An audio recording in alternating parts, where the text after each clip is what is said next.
Hey everyone, it's been an awesome week of Vainglory. Those live finals just ended, the North American ones. What a fantastic show that Super Evil Megacorp put on, and everyone involved. We had Playoff Beard and Hafu and Rome, on the analyst desk.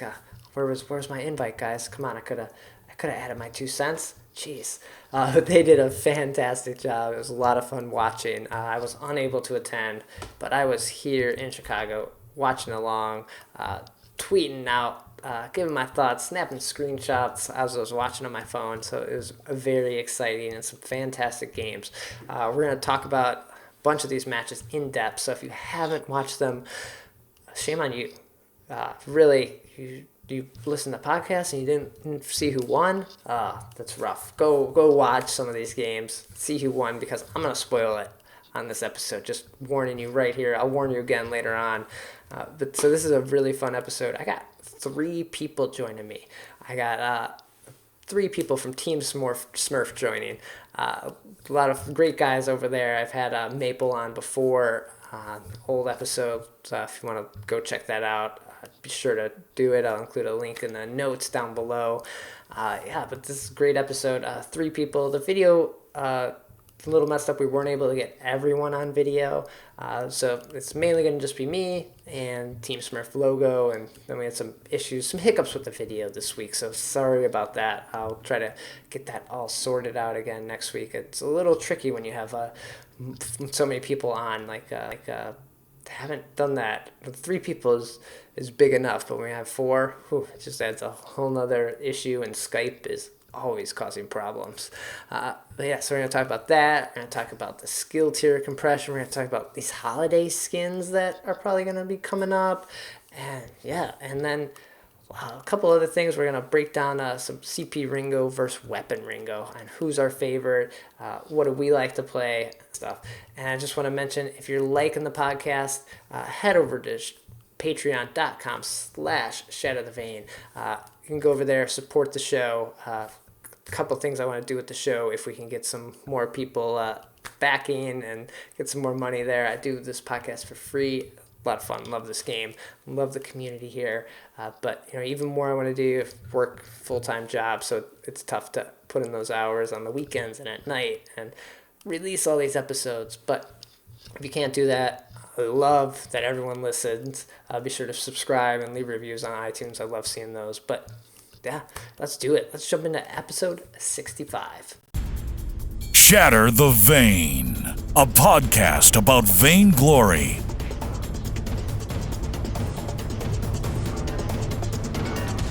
This is the 65th episode of Shatter the Vain. My name is Brad Chmielewski, and this is a podcast all about Vainglory. Every week, I try to break down the news, gameplay, game tips, and hopefully we can all become better players together. This week, I have a huge show. We got 3 other people joining us.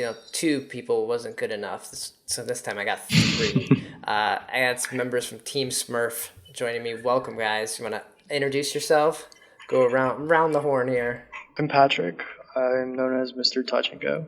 I'm active on Reddit and Twitter, and I'm a writer for Broken Myth. Nice. I've been playing for about a year, I guess. Yeah, I started over winter break last year. I saw it at the top of the App Store and was like, oh, cool, I'll check it out. So Nice. I'm Sean. My IGN is WSBowman. I'm relatively active on Reddit, and I'm the one of the 2 applications heads for Team Smurf. I first got into Vainglory when I dislocated my shoulder. I couldn't ride my bike for a while, Okay. and I kind of needed something competitive, so I kind of launched into it and stuck around. Oh, geez, okay. Nice. I guess it was a good accident then in the long run. Maybe. if you're okay now, absolutely. as long as you're okay. Exactly. The arm still works on that. Okay, nice. And then Maple, you've been here before. Yeah, I'm _Maple, leader of Team Smurf. I started playing around November of last year. I think it was the first day that I was on the NA App Store. So I've been here for a while, and I'm active on Reddit and Twitter. Yeah, so if people didn't go back and watch or listen to the previous episode you're on, you want to give a little rundown of how Team Smurf started, who you guys are, and how they could even join as well. Yeah, sure. So back around February, I started playing with MrTouchnGo. Actually, it was a little bit before that, and we started playing together a lot more and more. And then eventually, we were like, "Hey, I have a group of friends that would like to, create a guild together." Okay. And so Patrick and I just kind of got together, and February 22nd, we came around. Nice. And you, at the time, last time we talked, you guys were growing and you expected this crazy growth. Are you still large, or has that kind of evened out a little bit? We decided to cap at 50 max. Okay. We figured that getting big actually was not the greatest idea in the long run, especially if we wanted to focus competitively and have more, intimate relationships with the guild. Yeah, and with the caps in the in-game guild being 50, I'm sure it would have been Right, hard yeah, to that's true. Team Smurf 1, Team Smurf 2 guild. You'd have to. Nice. So yeah, you guys seem very active in game. Your guild fame is going up. Always run into a lot of different players, especially in ranked and casual. And I know you have a wide range of skill tier people in the guild as well, right? Oh yeah, definitely. Before the compression, we ranged from decentish to Vainglory. Oh wow, okay. Yeah. Is that hard to maintain, like the Vainglorious people wanting to play with the decent people, or the decent people wanting to I want to get up there, I want to play with you, and then those higher tier people are like, you can't really play at this level, I'm sorry, and then it creates some of this back and forth, or is everyone usually pretty good about it? I like to think that like in privates and whatnot, we have pretty good coordination between the guild members. Okay. But when it comes to casuals, typically they mingle together pretty well. Nice. Very cool. I'd say. So who does everyone play? Who do you guys like to play? Like, what's your role when you go out there on the fold? Well, I'm pretty flexible. I've been playing a lot of Lane Sky. She's really fun. Crystal. Oh, yeah. And I do a lot of jungle Petal as well. Oh yeah, we saw those get into the live finals here, but Petal is kind of super strong, maybe back. Yeah. Yeah, Petal is definitely a dark horse. I feel that not a lot of the competitive teams have jumped on yet. But I personally, I kind of differ, just like Pat does. I used to main lane. I seem to be doing a lot of jungle and lane nowadays. Okay. A lot of Koshka, kind of going along with the meta. Weapon Power Ringo, trying out some CP Sky just to kind of preempt 1.12. Sure. Okay. Nice. Yeah. I've come from being a main Catherine to playing a lot of Arden and Koshka lately, and I'm scrubbing it up with Lane Ringo. Okay. So it sounds like a lot of meta picks you guys tend to do you fall into the meta, or does it just kind of happen as you play the game? It's like, I want to win, so I can't play this guy. Yeah, I mean, in general, right now, it's like every ranked game is a Ringo Koshka fort. So you got to ask yourself, if you're running a comp, is this going to be a Ringo Kosh fort? Can we stall them off until the late game? If the answer is no, then better run something else. Right. Or you play it as well, right? And just see whose comes out better. Basically. Exactly. And I feel like that sometimes just hurts the game a little bit, especially when that one comp becomes the only thing to play, and without a draft mode or a ban, so we're just kind of maybe sick of it, and maybe you go into casuals and just screw around then because of that. Yeah, definitely. Yeah, kind of a bummer. I know there's a lot of people here I play one casual a night just for the glory and not playing ranked until we kind of get this sorted out again. It's been really hard to get into ranks just because of that comp. I mean, if you can counter it, or if you can find the right comp to counter it, it's great, but it's just hard to get that synergy down right. Yeah, especially if you're a team, you're going to run into it. It's solo queue. It's it's questionable if you run into it, but if you do and your team doesn't know how to deal with it, then it's just a even worse disaster. Yeah, it's definitely tough. I think Ringo Fortress Koshka is just so unrelenting, and I mean it's really really hard to combat if you're not a Ringo Fortress Koshka. But I kind of like it. I know it's a bit of a dissenting opinion, but I was like a Celeste main last patch. Okay. And I have struggled to be a good Ringo for months now. I feel like everyone says he's easy to play, but hard to master, and I feel like that's a very true statement. Felt like this patch forcing me to stop playing Celeste and playing Ringo in the lane made me a better Ringo, and that I kind of appreciate that Nice. in a way, because then you can bring it forward to further patches and expand your arsenal of viable heroes. Right, I guess that is kind of bad. If everyone is balanced from every patch, it's like, well, I only like Celeste, I'm just going to play her. And then Exactly. I will, for years, only play her. And it's like, nah, I'll just play her. Exactly. Then you get too comfortable. Yeah. Oh, cool. Well, let's jump into the news. We got some fun stuff to talk about. Shatter the Vain, a podcast about vainglory.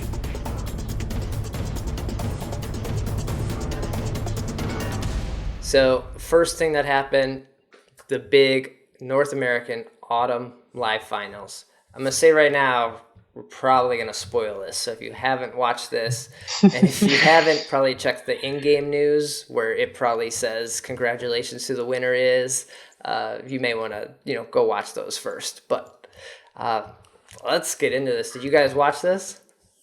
Yes. Oh, wow. I can't believe how glued to, I guess, my phone and my computer, because I would get up and even walk to the bathroom and I gotta keep watching. I can't leave yet. I had my iPad with me for 6 hours straight. So at the top, we're going to say congratulations to Liberation X. They took it, they won it in the reverse sweep. It was a pretty amazing 5 series there at the end. Yeah, that was a pretty crazy series to watch. Yeah, I thought Nemesis Hydra had it on lock, I guess. From that 2 in a row, they just looked so good. And then I think they got maybe a little, I guess, comfortable in that game 3, and it just kind of gave that boost of confidence to Liberation. It was like, yeah, we can do this. I think the Marteau coming in and then them taking away Arden from Lost Boy Toff really hit them hard. Yeah, definitely that Arden pick. And yeah, so Dawn Eclipse left, and he said he was, getting forced off his comfort picks. He was a person who played Arden, I think they said. I see. So, but I feel like maybe he just had an off day. He wasn't playing up to the standards. Maybe he thought he could, or even they thought they could. Yeah, well, it was the right decision, apparently. Yeah. It was interesting seeing the surprising mind games, if you will. I was absolutely expecting actually the opposite comps for Hydra to be running Fortress Ringo Koshka, just because Hardik, he was the very first, tank Koshka that there was in NA, if I'm not mistaken. Yeah, I think so. It was really surprising not to see him, in the last match in blind pick take his, arguably strongest hero. Yeah, that was. I wonder if he was kind of discouraged from. Was it game 4 or 3 where he did have Koshka? I think it was 3. I think so. And they just kind of shut him down in that game, and maybe he didn't have faith in it working that time. Maybe, yeah. But yeah, we saw that Super 1.11 meta comp come out and just, devastate. Oh, yeah. Yeah. And so it was pretty nice that everyone on Liberation X, on their roster, got to play at some point. And then Status Bake, the top player in North America, just kind of was there the whole time. It was the glue, maybe. Yeah. He is an impressive player for sure. I was also seeing T-Tigers being able to come in and play too. Yeah, that was amazing. I actually didn't think he was going to be able to show up because he was not there for he had to take SATs at home, and they had a plane ticket all planned out for him. Yeah, and just he swooped in and did it. Yeah. I was really amazed how well he played from the get-go. Because, the rest of Liberation, like you said, there were 6 members, or 5 other members, rather, that had played, that were warm, that had been in this tournament setting. He came in and did absolutely phenomenally, basically on the last day. Mm-hmm. That was really impressive. Definitely. And so Nemesis Hydra, they are the second place, and then a third and fourth battle was pretty interesting. It was against Vaughn and Nemesis Titan, right? No, not Nemesis. Sorry, Gangstars. Gangstars Vega. Yeah. I cannot believe how fast Vaughn, in succession, to was it Nemesis first and then Gangstars Vega? Yes. Yeah. Yeah. I don't like. I thought Vaughn was going to win this whole thing easily. Everyone did. And they're great players too. So it's not like you were in the wrong mindset to think that they would win. No, but then they get fourth place. I'm sure that was just a big blow to them, and their confidence had to have been shaken after that first loss against Nemesis. Absolutely. Yeah, particularly considering how well they just dismantled these teams the first and second days. One after the other. It seemed like nobody was on Vaughn's level, and then there was a chink in the armor, and they just crumbled. It was sad, unfortunately. But Fuji and Old School and Wreck, they were playing fantastic. Fuji's Glaive was just amazing. Yeah. I couldn't even imagine. He'd just go in there, seeing Status Break play Glaive, but was fantastic. But I think Fuji was playing him even better. And then I think the game that was maybe the most exciting was it Liberation, when they had to come back from their Vayne being one hit away, and then they went across the Halcyon Fold and then took down the other Vayne Crystal. That game was, if I had to recommend one game, was that Liberation versus Vaughn, right? No, not Vaughn. Man, I'm blanking on all the teams. I'm all confused. I watched so many games this weekend. I remember the game. I don't recall the teams, but that was absolutely amazing. I think it was against the Nemesis team. Their Nemesis or Vertigo, maybe. Okay. Maybe it was Vertigo Black. Yeah, I'm not sure. Excuse me. But yeah, that game was just, I couldn't believe that they would, in my situation, I'd be that's over, guys. They got this. We'll get them next time, kind of thing. But man, they came in there and took down that Kraken and aced the team, and just was able to make it all the way to the other side too. Didn't hesitate at all and just ran across the fold. Yeah, they knew the timers and they went for it. It was pretty impressive. Uh-huh. We saw a lot of teams with really good, I guess, map awareness and everything. Yeah. Map awareness, team awareness, all that. I forget who it was. It might have been Liberation. They aced the team. One person started cracking. One person pushed a turret. One person took a minion mine. Then they took Kraken and almost finished the game. Or actually, no, I think they did finish the game. That was there was just so much good synergy out there. Uh-huh.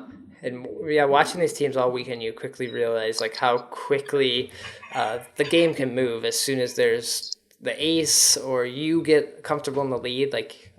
Vainglory is such a game where it's you need to push, you need to snowball, you just need to keep rolling. There's no time to, all right, let's step back and farm our jungle. That was a good work, guys. Keep farming. Absolutely. You just have to keep up the pressure. Mm-hmm. The most surprising pick, maybe besides the Saw that I think Fuji played, was Petal from Hardic. That Petal, I think she's back, guys. I played Petal a lot in 1.9, I think. Okay. I think that was the patch. I actually wrote a guide on her.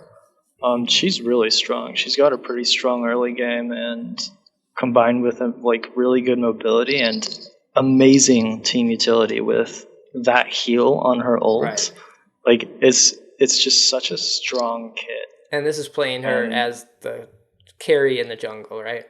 Yeah, Yes. yeah, jungle carry. Mm-hmm.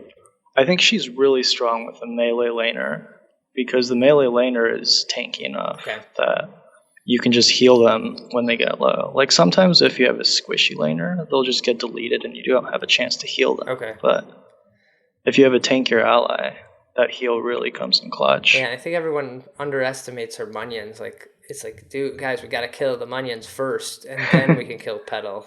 But then all of a sudden, it's hard though. They're back up. Yeah, it's hard. Like you go for the minions, and then the other guy just kills you. What I've been interested in is like, how are people building Petal right now? Like, is it CP weapon power or like what's going on? CP with the Frostburn, basically Broken Myth. That seems like the build for most Crystal carries at the moment, besides Kashka.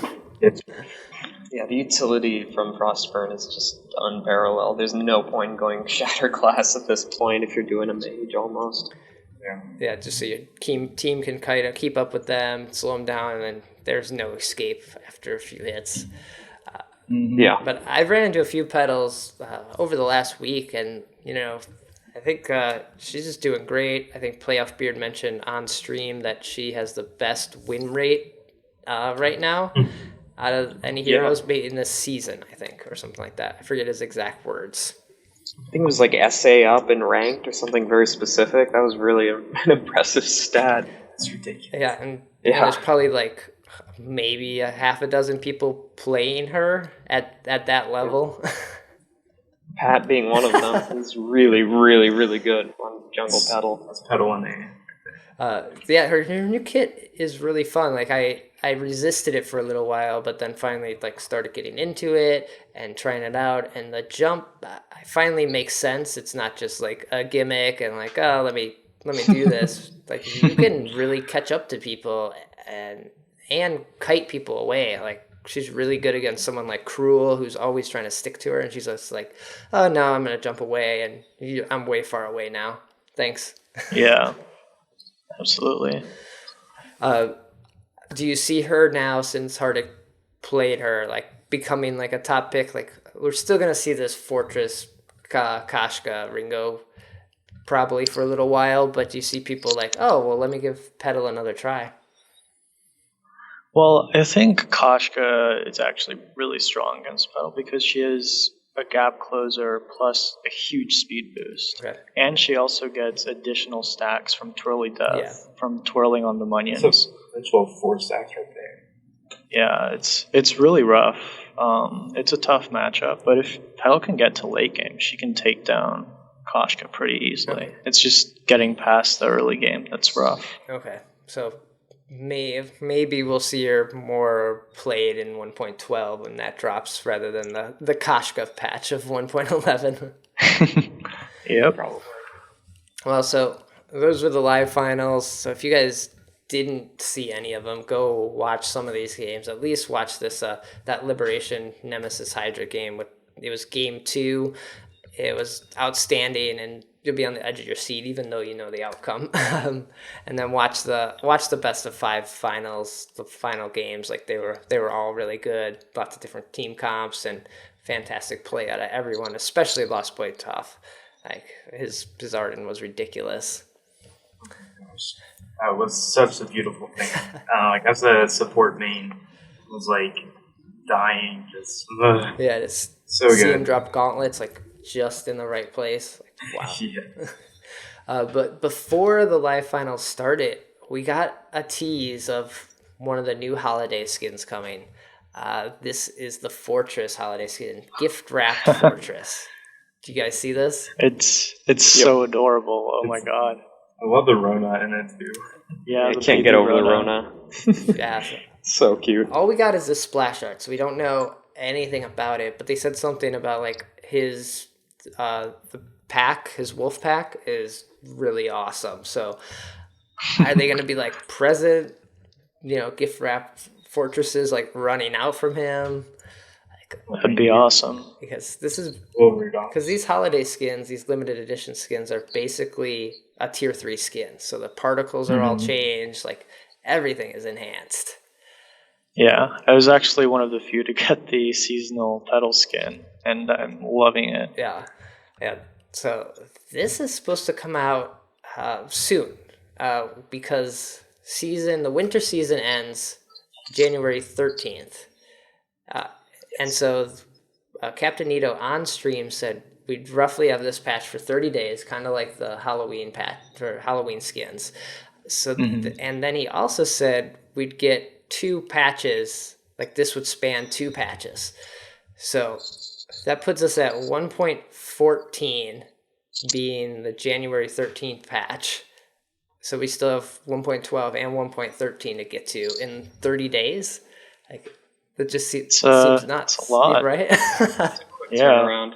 It's a really, really quick turnaround. I mean, they did just have a 2-week turnaround for one of the patches. Yeah, are we on a 2-week patch update now? Is that their new thing?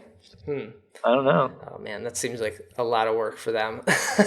Yeah, seriously, during the holiday season too. Yeah. Props to them. So 30 days, that would put us at this patch or this skin needing to be in the game by, I think, no later than December 15th, which would be right after the EU Live Finals. I'm wondering if they're going to drop any other skins by then as well. I bet we have 2 in here. Yeah, I feel like a Santa Claus Arden is somewhere in there. Santa Claus Arden or some sort of we need, maybe people love the female skins, the Celeste one looks great, and maybe we need that Rona or even a Catherine winter skin. Yeah, but Celeste just got a skin. Yeah, we need Santa Claus Arden. Santa Claus Arden. That could be good. I like that. Saw an interesting thread about, I think it was Chinese New Year Sky. I thought that was a really cool idea. Yeah, I just read that one. It's a very cool idea. Oh, I haven't seen that. That'd be neat. So do you think we'll get that patch after the live finals, or do you think they're going to release it this week? Because the whole team was there for Santa Ana, for that event. I can't imagine everyone's going to go out to Poland for the EU Live Finals. I'm sure a lot of people are. Playoff Beard and Z Kent and Ed the Shred and all those people. I'm sure they'll be out there, but I bet a lot of the other people are here, staying in the California offices. Yeah, I would expect so too. Poland's a long way to go. Right. Big time change there. So we could see that patch then this week, because they're going to end these EU Live Finals. Everyone's going to fly back, and we're going to get a patch on Monday, the 15th. I don't know. That seems questionable. It's going to be tough either way. That's a lot of work for both the live finals and the new patch. I mean, I don't know how they're going to do it, but they seem to do it every single time. I know. Yeah. So we're super close probably to this 1.12 patch, and it's going to include Kestrel, the female archer. Have you guys seen that hero as well? Yeah. I'm so excited. I think my first time on here, I said that Ash was my favorite hero from the league. Yeah. And now it's basically like a new and improved version of Ash coming to Vainglory. It's pretty exciting. Yeah, her kit sounds really interesting. I'm wondering how this another global alt is going to affect the game, so that should be fun. Is that all instantaneous? You use it goes instantly? Kind of sounded like that, like it was a direct, almost like a scope kind of thing, like a sniper rifle. Right. I think so. Could be pretty cool. So get ready for that with probably more holiday skins. Maybe our Santa Arden. Let's see. So the last bit of news I want to mention is the free hero rotation. This is always a good chance to try out some new heroes that you don't have. Sometimes they just cost more glory than the games that most people can put in. So it's a good chance to give someone a spin and learn what they do. This week you have Taka, Arden, Sky, Finn, Petal, and Ringo.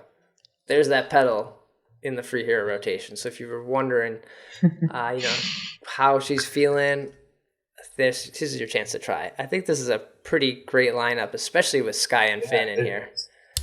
And you have Arden and Ringo, who are definitely in the meta right now. So yeah, you need Taka. Yeah, not so much Taka right now, but can be fun, especially for some of those newer players. But I'm sure a lot of people have Taka because all the Android people were able to get Taka for free when they signed up. That's true.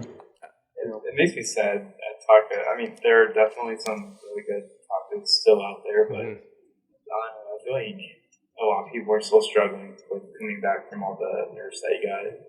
Right, and and then you see the Kashka Assassin just wreck everyone, and all the Taka players just cry. But I think this is a great time to practice Sky. Her kit is incredibly hard to master. I think it's just, I always jump into the wrong place, and I'm horrible at positioning with her still. Her kit is super strong. The change to her B has made it do an incredible amount of damage. Like, if the enemy team lines up for you to get a good B across all of them, you're just gonna wreck. Absolutely wreck. Yeah.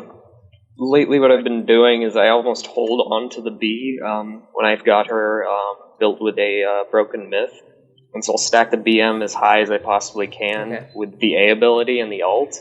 And then if you can unleash the B on even one target, it's absolutely unbelievable the amount of damage it does, because you're piercing and that CP damage boost. It's really, really ridiculous. She's very, very strong. And people are just zooming back and forth with her, so they're not getting hit. Yeah, she's hard to hit. Yeah, how'd you like the plays, her getting played in the Autumn Live Finals here? They're beautiful. Yeah, that was really exciting. I was happy to see her. Yeah, who's we didn't see a Finn, we didn't see a Blackfeather, we never saw a Taka. Yeah, we saw a Saw. So actually, there was a Taka. there was a Taka. Okay. I think it was day one. Someone played her. Okay. Or him, rather. And then did anyone bring out Vox? I thought so. Oh, we had a Vox. Or maybe that was VIPL. Okay, I think that's... I definitely saw some in VIPL. Okay. Yeah, it may have been. I don't recall any in Autumn. So that's pretty good. We only had about 4 of the heroes not getting played out of... it was a good amount of games, but it wasn't like an insane amount, like an entire season. It was like, just 4 heroes didn't get picked, so that's pretty good. So everyone in here in this free hero rotation except Taka is worth learning, I think. Finn, I think, just doesn't work for these team fights, especially Liberation style, where they want to fight all the time. And Finn's just... He's definitely fun to play, but you just can't fit him in right now. Yeah. He struggles in this meta, for sure. Yeah, at some point we will probably shift to a late game meta. It just always happens with MOBAs. You have these early game fights, and then you shift to these like assassins, and then you shift to everyone goes tanky for a while, and then we go back to tank killers, and it's just this vicious circle of MOBAs. So Aftershocks everywhere. right. So at some point, Finn and Cruel will be in here. That would be pretty terrifying if you didn't counter them. Yeah. That's awesome. That's all the news I got. It's been like all this hype for the Autumn Live Finals. So we got the EU Live Finals happening this coming weekend. I need to do some research because I do not know these teams as well, these players even, as well as I know the NA players. Yeah, same here. Ditto. I think it's just because the 4 of us here play on the NA service, so we probably run into a lot of these people. We chat with them online, and it's like, we're just familiar, and it's hard to like get out of your, I guess, little bubble. Yeah, definitely. I feel like it's tough too if you're trying to learn things from streams, shifting to a different, I suppose, region and then therefore meta. Right. Whereas, Cruel seems pretty viable in EU most of the time. They absolutely love him. I don't think he would work necessarily that well in NA's, Fortress Power Ringo. Okay. Yeah, the EU meta is more focused around level 6 power spikes. I asked Grass from EU about this, and he said the meta is focused around heroes like Kroll and Rona, who have really strong level 6s. Whereas NA is all about those level 2 fights and invading the jungle. Mm-hmm. Interesting. I should just go play on EU. I don't want to fight early. I'm fine. I'm like, guys, I just got started here. I don't know. be interesting seeing an NA team go to the EU server and try to pull off the Ringo Koshka Fortress comp. Yeah, how that goes down. Yeah, I don't know. Have they been running at all in the VIPL? I only watched the first day. We've had a day 2, I think, since then. Yeah. So I haven't seen anyone try that out yet. I'm sure all those players have played against it, so they have a strategy to shut it down. All right, very cool. So we'll do some research. We'll probably be talking about the EU finals here next week. So yeah, find out who these teams are, find out who you're rooting for, and yeah, get ready. So let's jump into some forum static. Forum static. So on the forums, I found a couple interesting things outside of all the esports talk. The first thing is in real life friends playing Vainglory. You guys said Team Smurf kind of started out of friends playing the game. Were these real life friends or were these just internet friends? Yeah, internet friends. Just internet friends, yeah. Okay. Do you guys have real life friends that play the game that you could even go over to someone's house or even that you see at school or at work and like you guys chit chat about Vainglory? I actually used to play a lot with one of my friends, but she quit, and I think she's playing League now. Okay. I have one friend at school that plays, and a few others that have heard the game and they're like, "Oh, cool, you're in the guild." But the only guy that actually plays the game, he just kind of likes to mess around casually. Okay, it's not too serious of a player. No. Okay. Yeah, my only in real life Vainglory player friend is my girlfriend. She's the only one I know that plays Vainglory. Okay. Does she? Do you guys play together? Or does she play as much as you probably do? We play together sometimes, and she doesn't play nearly as often as I do. But when we're together, we usually play at least one match. It's a lot of fun.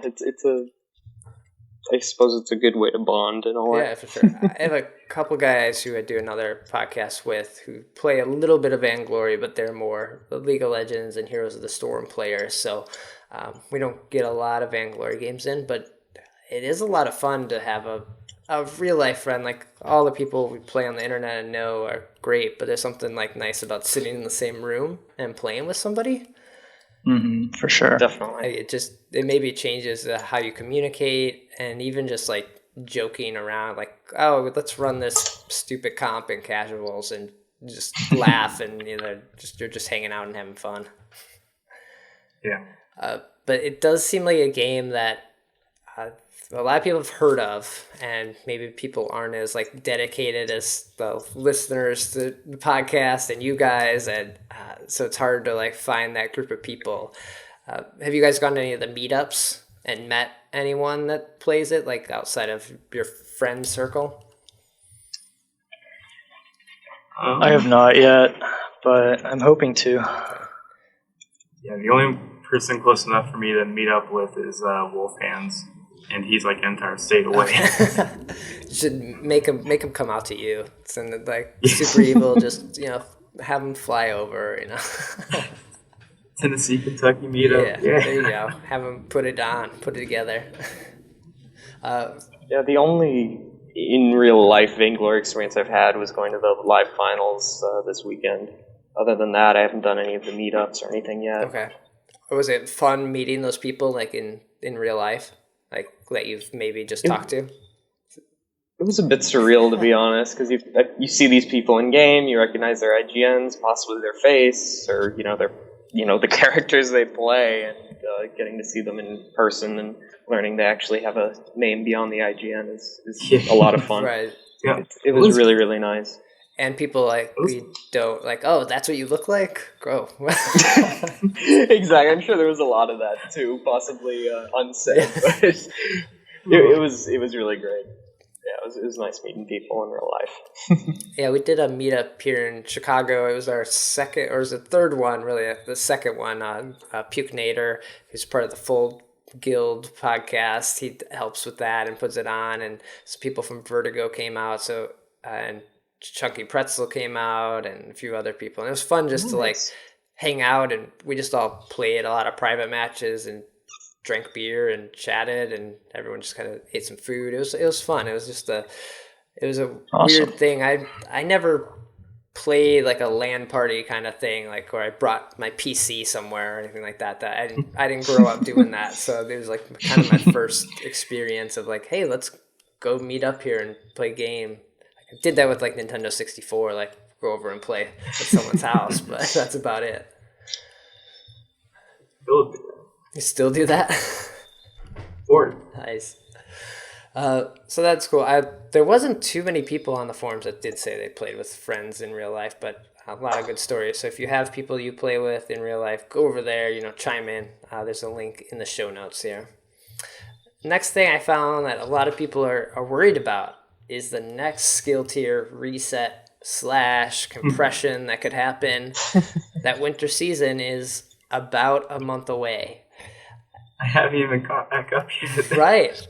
So the devs have said, and other people have repeated, that the skill tier compression did not go the way they wanted it to, and it's been kind of a mess, I guess, because just the way it was calculated, and so many, maybe the lower people started playing against these higher skill people, and they started falling because now you have this like oh, you were Pinnacle Awesome, and now you're playing in pretty good against real pretty good people. Like, those people just lost for a while, and then they got dropped down to decentish. So we had some, like, PG people playing against, like, Vainglory Silver people at one point. I was like, what the heck is happening? And I think that's even worse for those PG decentish people, because they don't know the names. Like, I think a lot of people that play in SA and up, like, they know everyone's names, or most of the time in-game names, so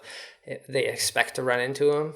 But if you're down there, and or if you're in PG and stuff, and you see Fuji or Old School, it's like, what? This. I don't know.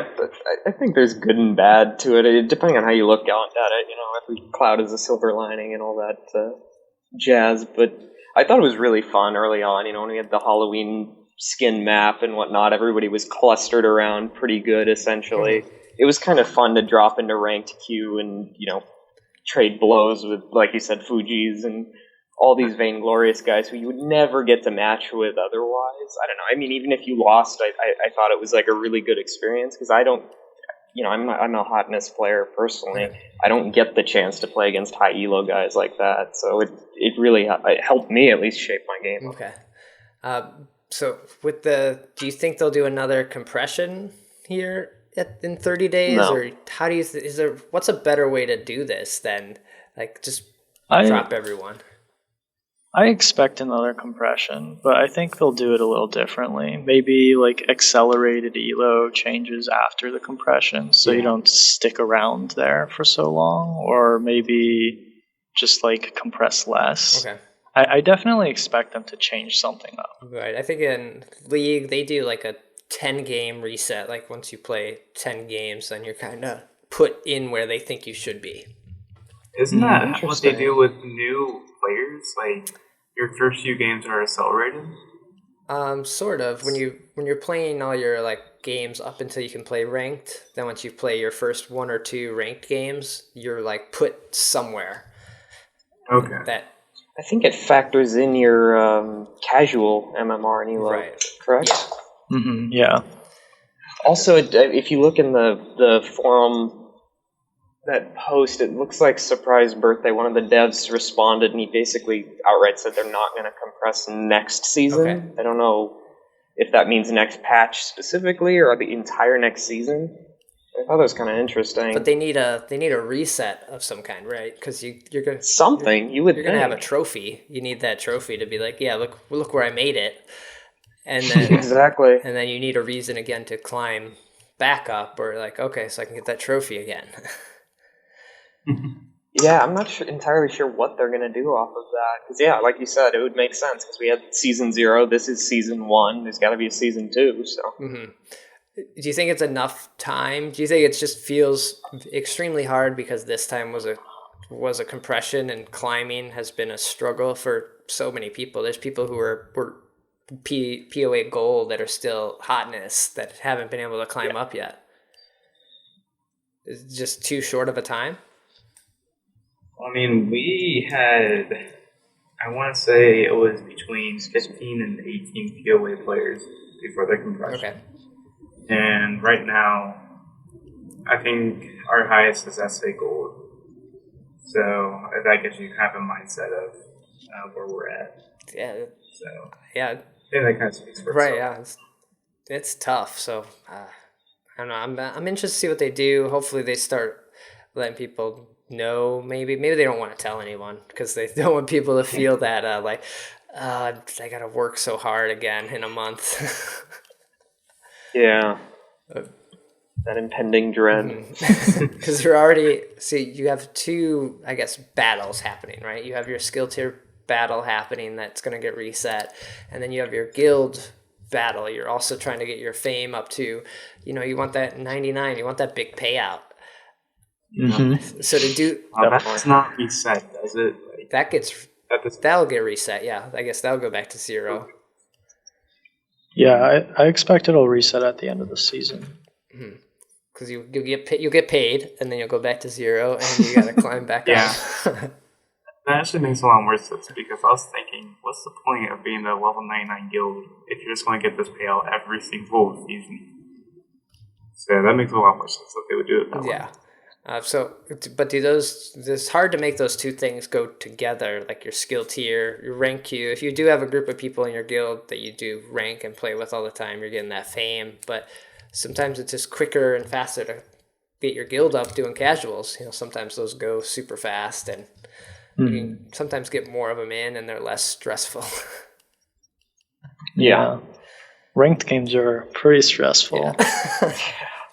They're exhausting. They really are. I usually do one ranked game and then go to bed just because it's I can't deal.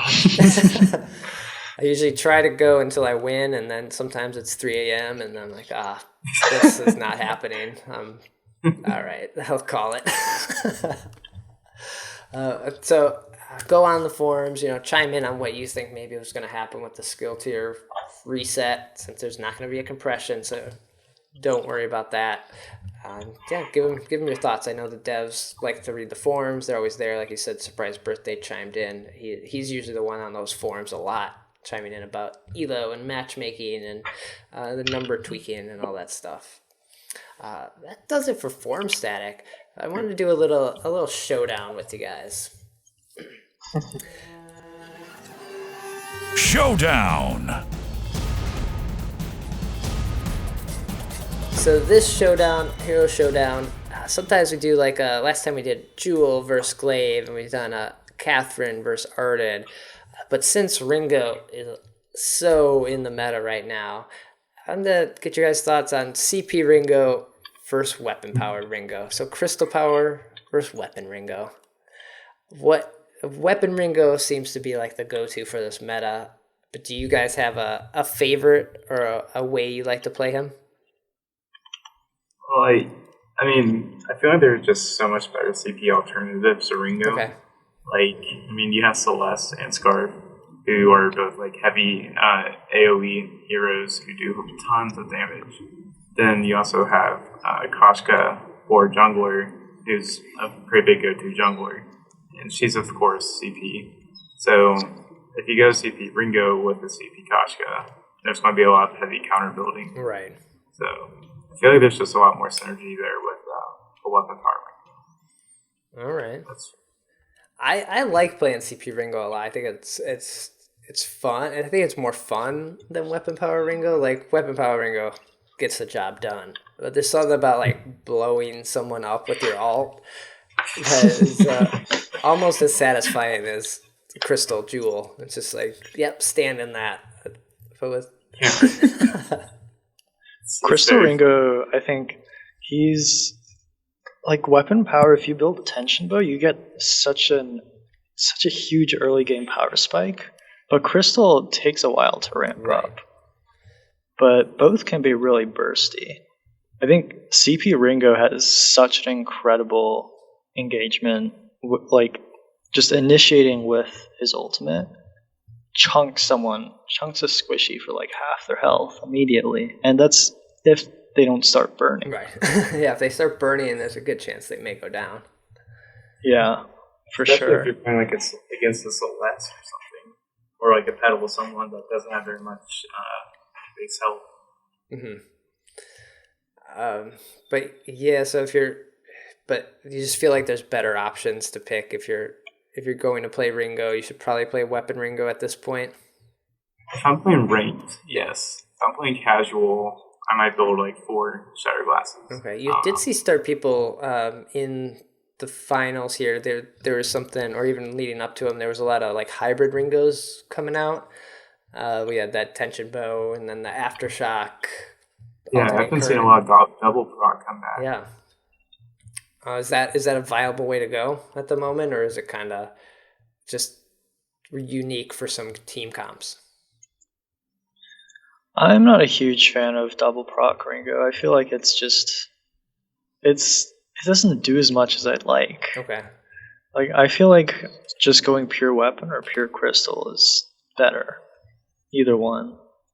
All right. Yeah, I went against a double proc Ringo the other day, and I mean, he did do like a bit of burst, but after he got that tension bow proc off, I mean, basically came and slapped him back down. It's couldn't sustain as much as like a Weapon Power Ringo would. All right. And I guess the trouble too with CP Ringo is if you don't get that ult off, or if it's not up for the engage, then you're kind of screwed. Like, there's a lot of things, if you're not on voice with your team, you're like, hey, I need to tell you, like, I don't have my ult. Like, wait 10 seconds, 5 seconds, so I have that up. Because if you don't have that ult, it's like, that's a huge damage right there that you're just missing with CP Ringo. Absolutely. And then your ability to just kite people with Weapon Power Ringo is just so much better. Even though your Achilles shot does do quite a bit of damage, CP, just your auto attacks coming out of Weapon Ringo are like they're so good for some of these fights. All right, so I feel like CP Ringo is far too easily nerfed by just better positioning and reflex blocks. Okay. Like if you're relying almost entirely on the ult and the A ability, provided the enemy team doesn't group up, which they shouldn't, and provided they reflex block the ult, you're kind of out of options, essentially. Particularly once everybody starts building shield and, like I said, reflex blocks and crucibles. Whereas with weapon power, there's not one single item or one single thing you can do that just completely eliminates him as a threat. right. He can be bursty depending on how you build him, and I mean, he can do an absolute astounding amount of sustained damage on top of that. Right, because you can get that. So I feel like You can get that Atlas. I'm sorry. You can get that Atlas, but he's standing way in the back. He's probably never getting out. Exactly, yeah. As weapon power, you can stand pretty far back. You can kite around. You can reflex block that. Yeah, and even then, let's say reflex block, you could activate your ult during that time. So you have a couple more weapons to fire if you want. Sure. Okay. All right. So we're going with Weapon Power Ringo, but try out Crystal Ringo because he's fun. He can be fun. Yeah. Well, guys, that's gonna do it for episode 65. Thanks for joining me. Thanks for having us. Yeah, thank you so much. Again, let's go around and let everyone know who you are again, if you're on Twitter, how they can get in touch with you or find you on Reddit, and then how they can join Team Smurf or find out more about Team Smurf. I'm MrTouchnGo. You can find me on Reddit as MrTouchnGo. You can find me on Twitter as MrTouchnGoVG. Nice. And yeah, you can apply to Team Smurf at teamsmurf.com. We actually just launched our new website. Oh, awesome! I looked at that the other day. It's looking nice job. Nice job there. Looks great. Yeah. Shout out to a trendy name for doing a lot of work on that website. Oh. Who's next? Bowman. Me, okay, I'm WSBowman. You can find me on Reddit. I don't have any other social media outlets, but under the same name, WSBowman. First 3 letters capitalized. How do you burst out about all your stupid rank game going against this person. I just let my guildmates deal with that rage. Yeah, unfortunately. Wait, what? I didn't say anything. Alright, I'm Czar_Maple, capital T, capital S. You can find me working around on Reddit, and also I manage the Team Smurf Twitter, Team Smurf BG. Okay. And you can also find me at Czar_Maple BG on Twitter. Awesome. Follow these guys up. I'll include links in the notes and on this post on the website, so be sure to check them out and check out the new website. It looks great. But that'll do it for this episode. If you're liking the podcast, please take a moment and rate the show on iTunes. It helps more people find the show, gets us up there in the ratings. More people playing Vainglory. We got all this hype around the live finals happening, and people might want to know more about the game and what's happening. So put those 5 stars if you're in. If you think it's 1 star, then don't rate it. That's fine. 4 or better, I'll take it. And then the website is at shatterthevein.com. All the episodes get posted there. Links to iTunes, Stitcher, SoundCloud, YouTube, any way you want to listen to it, it's all there. And then Shatter the Vein is on Twitter at Shatter the Vein. Tweeting lots of stuff during the live finals, during the week, my games, fun stuff that happens. So be sure to follow that up. And that'll do it. We probably will be back next week with episode 66. I don't think we'll do a EU preview of the live finals like I did with Skipper and DragonBorne, just because unless someone comes to me and they know a lot about it and want to chat, then I'm down. But I think we'll just come back with a regular episode and talk about all the games next week. Take care. Shatter the Vein.